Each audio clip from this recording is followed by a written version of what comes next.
All right, good morning and welcome to Iyun with Mensio and Mishna Yomi, Masakas Kilayim, Perik Dal, the fourth Perik. We're going to be investigating Mishnah Dalit over here, the fourth Mishnah. The Mishnah says that if you have a wall between two fields, or between two vineyards, a vineyard, a different field, so that suffices that you can plant on one side one thing, and right immediately on the other side you can plant something else. It divides between the two.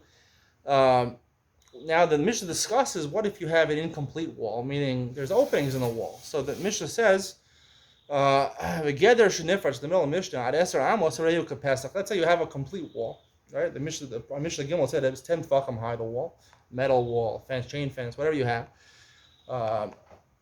and it's there's a pesach. There's a doorway to get in there, and it's open up to 10 amos. It's considered to be just a doorway, and therefore you can even plant one thing right on one side of the fence, one on the other side of the fence, even in the place where it's open, right, where they're right next to each other, and it should be irvuv, which we were at irvuv, looking like it's planted together, it's still allowed.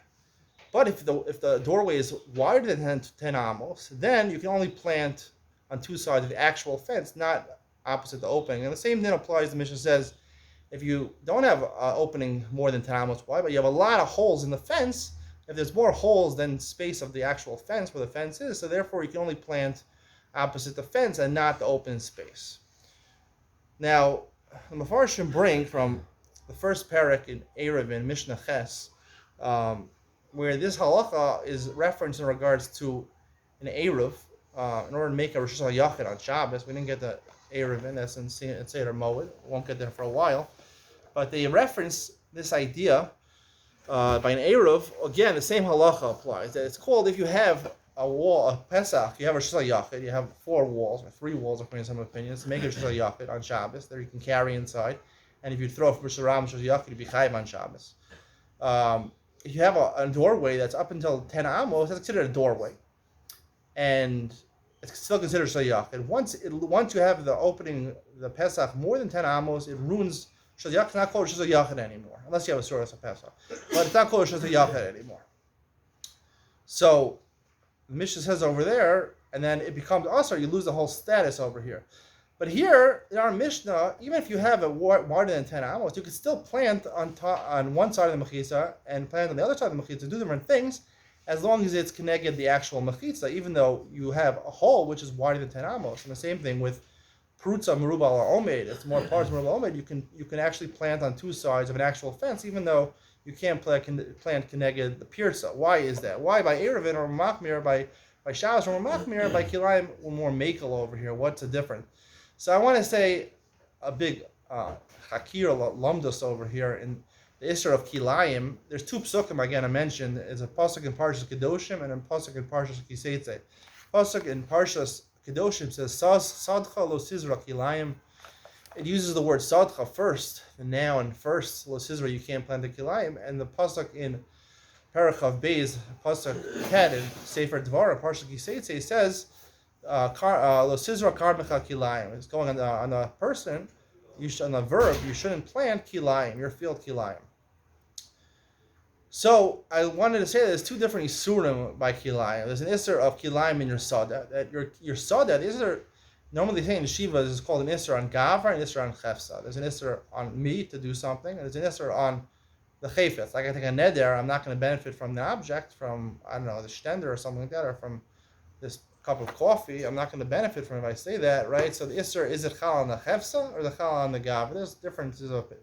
There's nafkaminas, practical ramifications for that.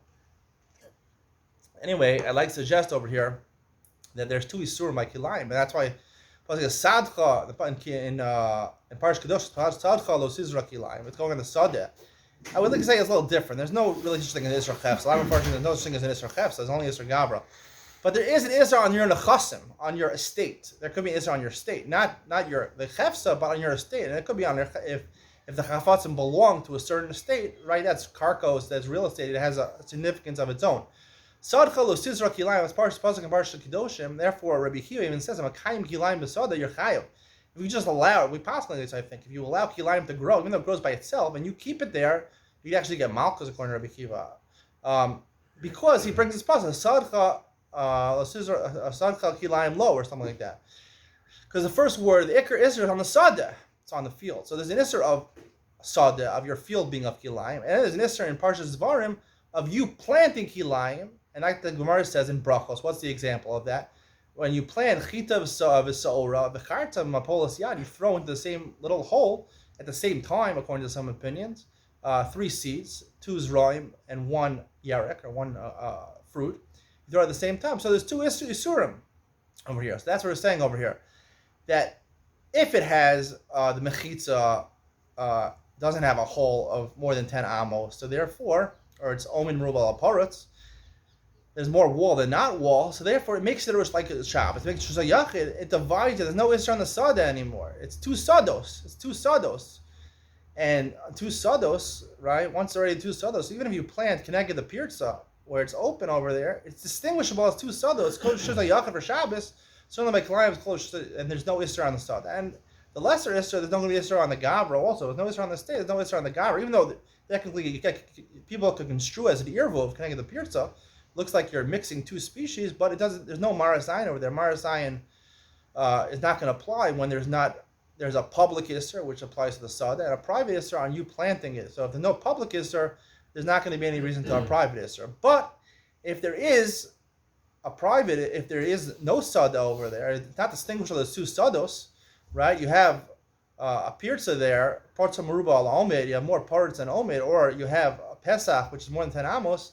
So therefore, it's not recognizable as 2 sados over there. So publicly, it's deemed as not 2 separate sados. It's 1 sada,